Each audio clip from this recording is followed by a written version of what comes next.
Hello everyone, welcome to YouTube channel RPSC bio academy. हम जो chapter discuss कर रहे थे वो था इम्यूनोलॉजी। और इम्यूनोलॉजी के अंदर हम इम्यूनिटी को पढ़ रहे थे और हमने इम्यूनिटी पढ़ी थी इनेट and acquired immunity. Innate immunity के बारे में हम पढ़ रहे थे और आज हमने स्टार्ट करनी है एक्वायर्ड इम्यूनिटी। एक्वायर्ड इम्यूनिटी वो है जो हम क्या करते हैं, अर्जित करते हैं, जो हम जन्म के बाद लेते हैं। इसको हमने एक एग्जांपल से भी समझा था। एक्वायर्ड इम्यूनिटी कितनी डाइवर्स होती है, कितनी स्पेसिफिक होती है, ये डिफरेंशिएट कर सकती है कि ये मेरे सेल्फ सेल्स हैं या फिर बाहर के सेल्स हैं। और इसके पास मेमोरी भी होती है जिसकी वजह से ये सेकेंड टाइम अगर कोई एंटीजन अटैक करता है तो ये फास्टली उसको क्या कर सकती है, रिस्पॉन्ड कर सकती है। तो आज हम एक्वायर्ड इम्यूनिटी के 2 टाइप्स के बारे में पढ़ेंगे। तो हमारे पास एक्वायर्ड इम्यूनिटी के 2 टाइप्स हैं। एक होती है एक्टिव इम्यूनिटी, जो किसका टाइप है, ये है एक्वायर्ड का टाइप। और सेकंड है पैसिव इम्यूनिटी। तो active and passive immunity, these are 2 types of acquired immunity. वो इम्यूनिटी जो हम अर्जित करते हैं। तो अर्जित करने के बाद हमारे पास 2 तरीके की इम्यूनिटी आ जाती है, एक है एक्टिव और एक है पैसिव। ठीक है, इन दोनों में मेनली क्या डिफरेंस है, यानी अगर हम इसको डिफरेंशिएट करने की कोशिश करें तो पैसिव एक्टिव से कैसे अलग है। अगर हम बात करें एक्टिव इम्यूनिटी की, इसका वर्ड ही बता रहा है क्या कि यहाँ पर क्या चीज हो रही है, कोई ना कोई चीज यहाँ पर क्या होगी, एक्टिवली होगी। और यहाँ पर कैसी होगी, पैसिवली, यानी इतना ज्यादा रोल नहीं होगा हमारी बॉडी का।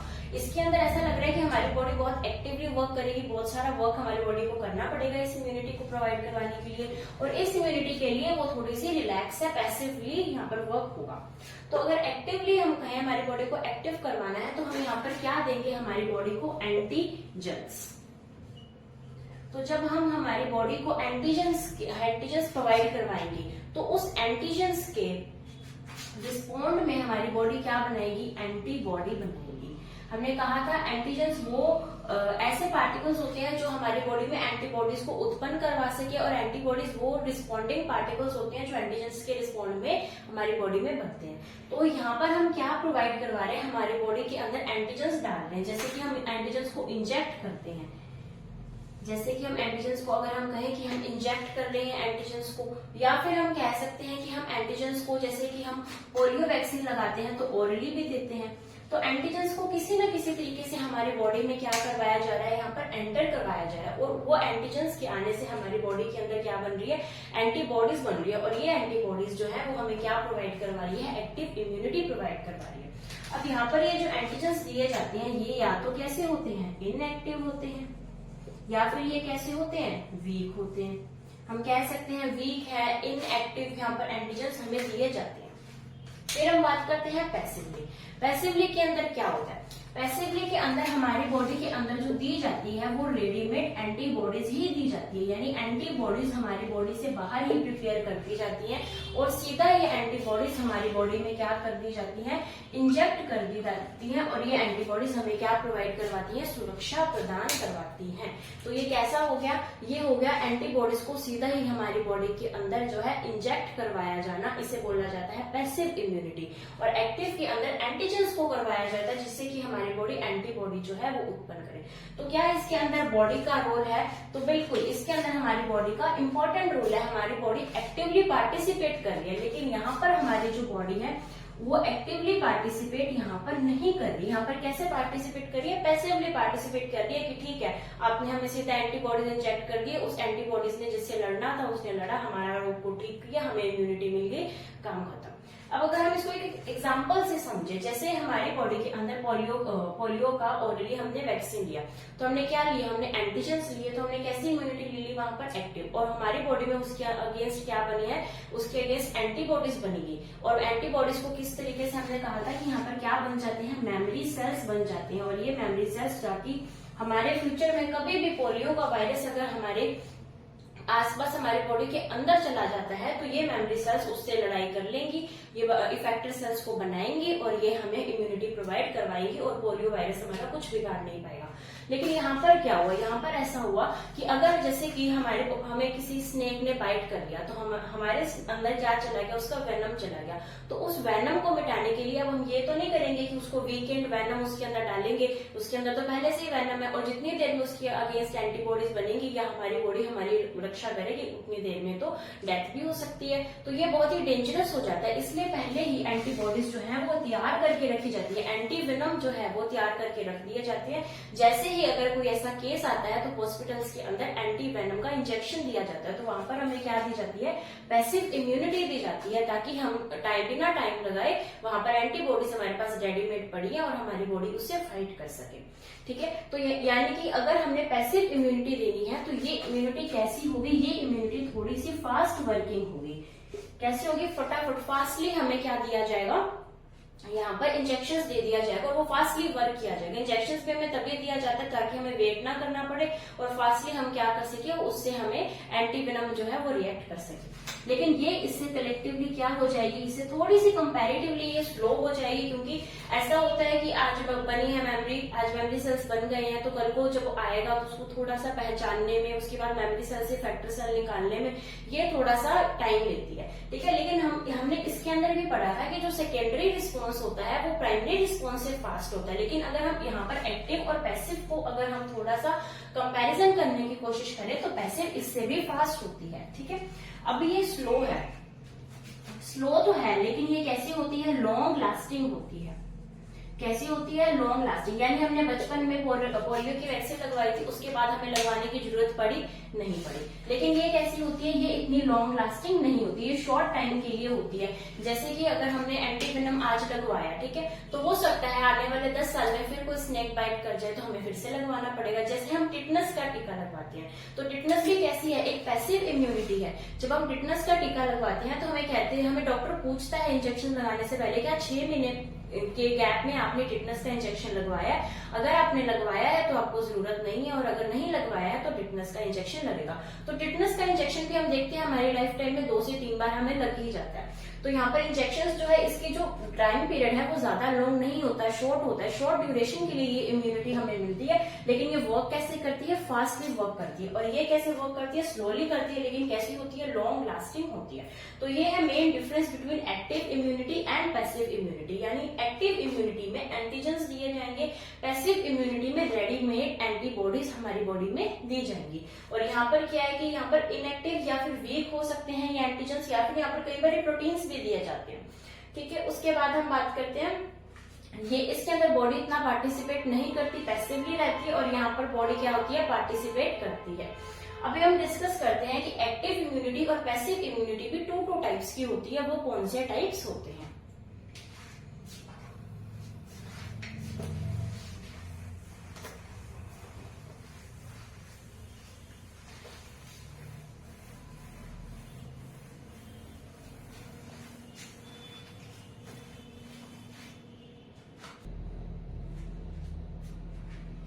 हम बात करते हैं एक्टिव इम्यूनिटी की। एक्टिव इम्यूनिटी 2 टाइप्स की हमारे सामने आती है। एक होती है एक्टिव इम्यूनिटी जो कि कैसी होती है, नेचुरल होती है, और एक एक्टिव इम्यूनिटी हमारे सामने आती है आर्टिफिशियल।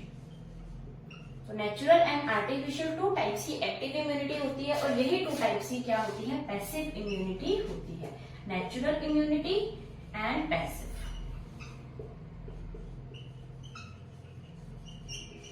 ठीक है, तो ये 2 तरीके की इम्यूनिटी हमारे सामने आती है, सॉरी, नेचुरल एंड आर्टिफिशियल।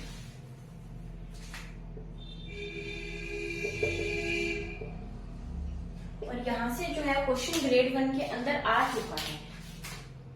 इनके एग्जाम्पल से पूछा गया था कि ये कौन से टाइप की इम्यूनिटी है, क्या वो नेचुरल एक्टिव इम्यूनिटी है, आर्टिफिशियल एक्टिव इम्यूनिटी है, नेचुरल पैसिव इम्यूनिटी है, आर्टिफिशियल पैसिव इम्यूनिटी है। ठीक है, तो हमें इसको अच्छे से लर्न करना है, क्योंकि ये क्वेश्चन आ चुका है पिछली ग्रेड में ही, पिछली ग्रेड 1 जो हुई थी उसी के अंदर ही आया था। तो हमें इसको अच्छे से याद करना है कि इन सबके अंदर क्या डिफरेंस है। अब हमें इनके अंदर मेन डिफरेंस तो यही पता है कि यहाँ पर हम क्या देंगे, यहाँ पर हम एंटीजेंस को देंगे बॉडी के अंदर, और यहाँ पर हम क्या देंगे, एंटीबॉडीज को देंगे। तो ये मेन डिफरेंस तो हमारी जो है माइंड में रहना ही चाहिए, उसके बाद ही हम इन दोनों के टाइप्स को कर पाएंगे। अब हम क्या कर रहे हैं यहाँ पर, नेचुरली, यानी एंटीजेंस हमारी बॉडी के अंदर जो है वो गया, उससे हमें एंटीबॉडीज मिल रही है। लेकिन हमारी बॉडी के अंदर नेचुरल सिस्टम भी बना हुआ है। नेचुरल सिस्टम कैसे बना हुआ है, जैसे हम बात करते हैं एंटीबॉडीज की फॉर्मेशन। एंटीबॉडीज की जो फॉर्मेशन होती है उसे हम क्या बोलते हैं, ये कौन सी इम्यूनिटी प्रोवाइड करवाती है, ह्यूमोरल इम्यूनिटी। ठीक है, उसके अलावा यहाँ पर आती है सेल मीडिएटेड इम्यूनिटी।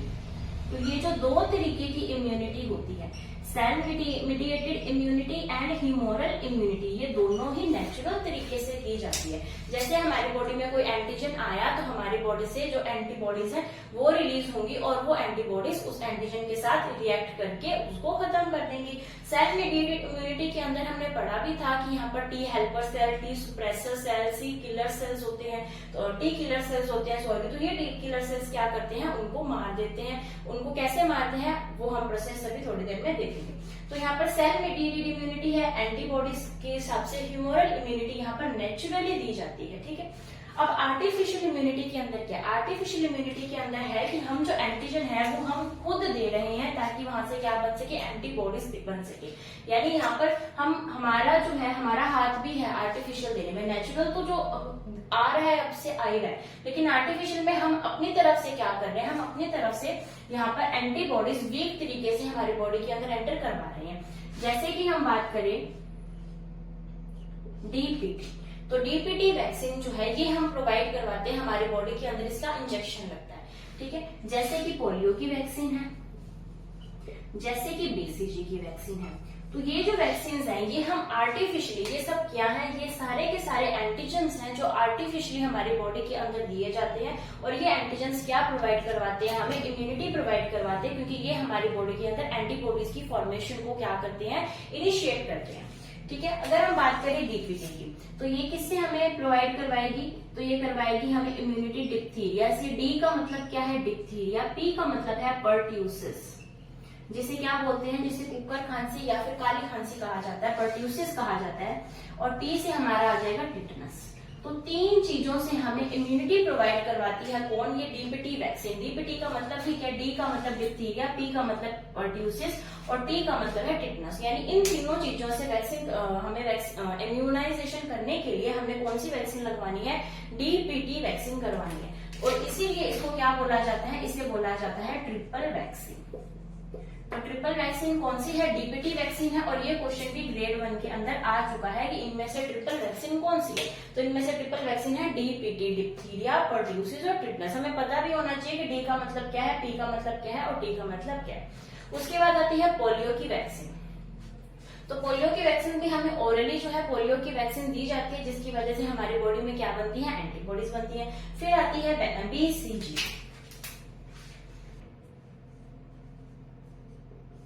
बेसाइल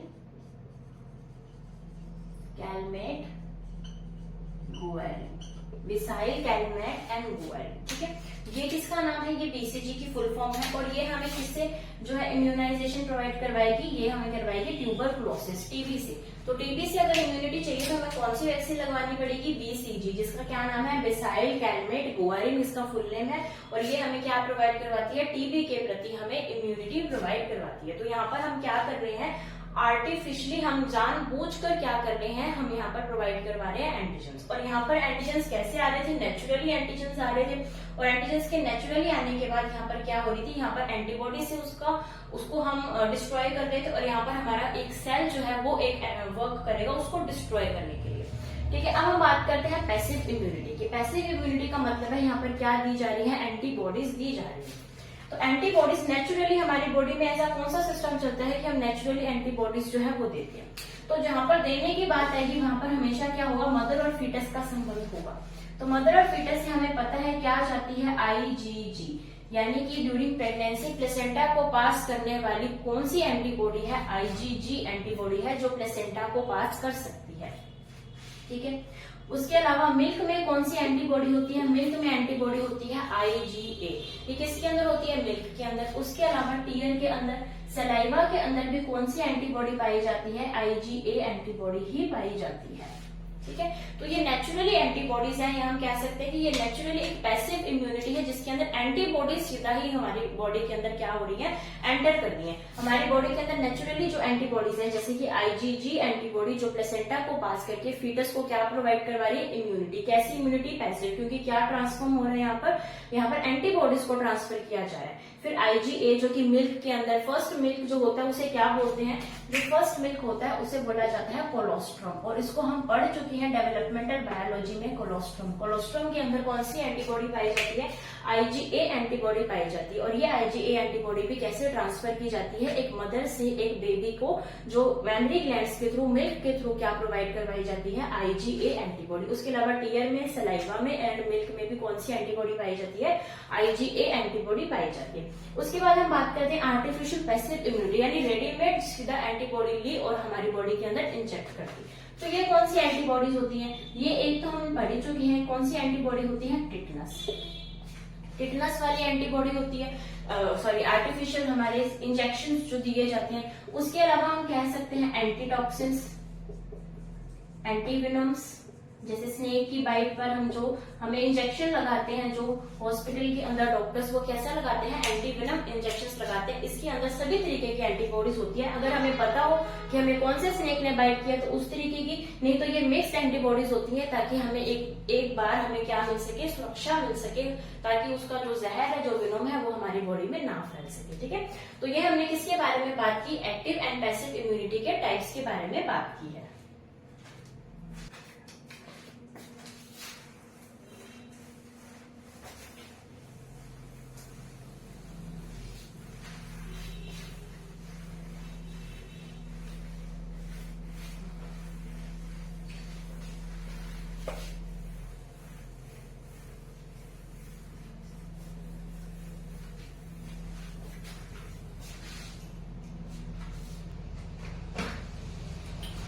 हम पढ़ते हैं लिम्फ ऑर्गन्स के बारे में। लिम्फ ऑर्गन्स भी हमारी इम्यूनिटी का बहुत इंपॉर्टेंट पार्ट है। लिम्फ ऑर्गन्स के बारे में हमें पढ़ना है क्योंकि यहाँ से क्वेश्चन जो है वो आता है। लिम्फ ऑर्गन्स को पढ़ने के बाद हम क्या स्टार्ट करेंगे, एंटीबॉडी और एंटीबॉडी के स्ट्रक्चर को देखेंगे, और उसके बाद हम धीरे धीरे अपने खत्म की तरफ चलेंगे इस इम्यूनोलॉजी की। अब हम देखते हैं लिम्फ ऑर्गन्स। तो लिम्फ ऑर्गन्स क्या करते हैं, लिम्फ ऑर्गन्स करते हैं हमारी जो लिम्फोसाइट्स हैं,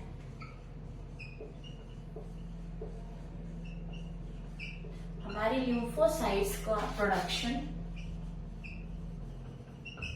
उनको प्रोड्यूस करना, उनका मैच्योरेशन यानी उनको मैच्योर करना, प्लस क्या करते हैं, उनका प्रोलिफरेशन। तो ये काम कौन करते हैं, लिम्फोइड ऑर्गन्स करते हैं, या जिन्हें हम लिम्फ ऑर्गन्स भी कहते हैं। अब जो हमारे लिम्फोइड ऑर्गन्स हैं, ये लिम्फोइड ऑर्गन्स दो तरीके के होते हैं। एक होते हैं प्राइमरी लिम्फोइड ऑर्गन्स और एक होते हैं secondary lymphoid organs. Primary and secondary lymphoid organs, ठीक है, दो तरीके के ये होते हैं।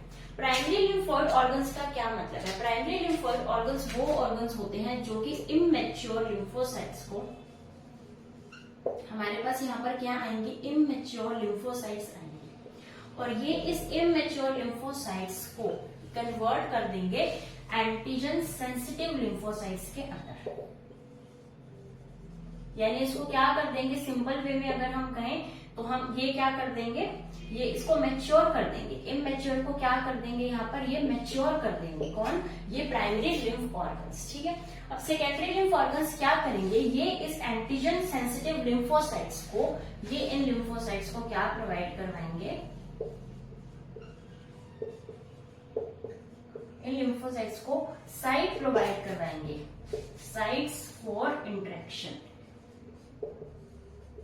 यानी इन लिम्फोसाइट्स ने आगे जाके क्या बनानी है, सपोज एंटीबॉडीज बनानी है, तो उन एंटीबॉडीज को फाइट करने के लिए एंटीजेंस भी तो चाहिए। तो एंटीजेंस को ट्रैप कौन करके रखता है, ये सेकेंडरी लिम्फोइड ऑर्गन्स।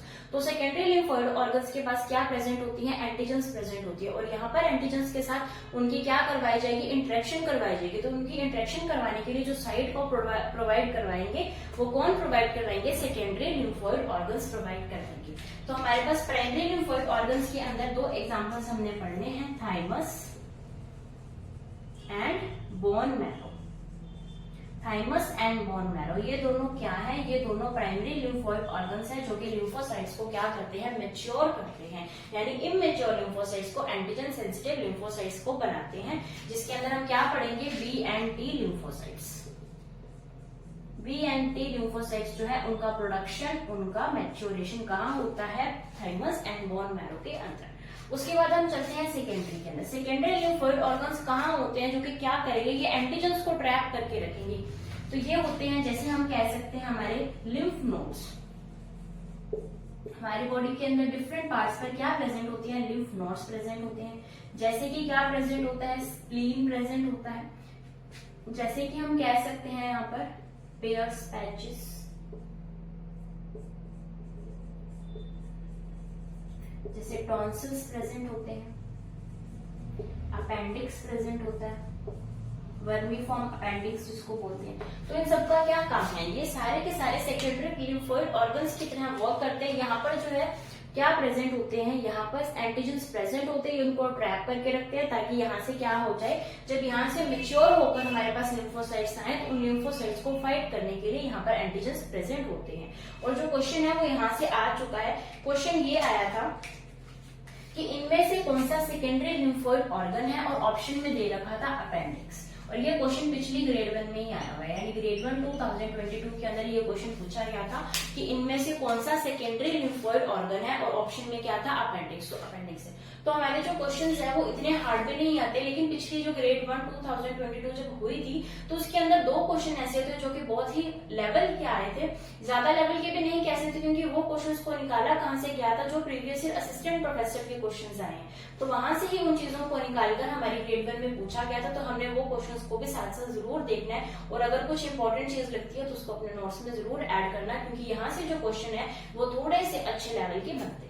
ठीक है, तो हम आज की क्लास को यही फिनिश करते हैं। अब हम अगली क्लास के अंदर थोड़ा थोड़ा इन लिम्फोइड ऑर्गन्स के बारे में पढ़ेंगे, और फिर उसके बाद हम हमारी एंटीबॉडी यानी cell mediated immunity and humoral immunity को अच्छे से पढ़ेंगे। ठीक है, तो तब तक आप वीडियो को लाइक कीजिए, शेयर कीजिए, हमारे चैनल को सब्सक्राइब कीजिए, और टेलीग्राम ग्रुप को जरूर ज्वाइन कीजिए, क्योंकि वहां पर प्रीवियस ईयर क्वेश्चंस की प्रैक्टिस करवाई जा रही है। Thank you.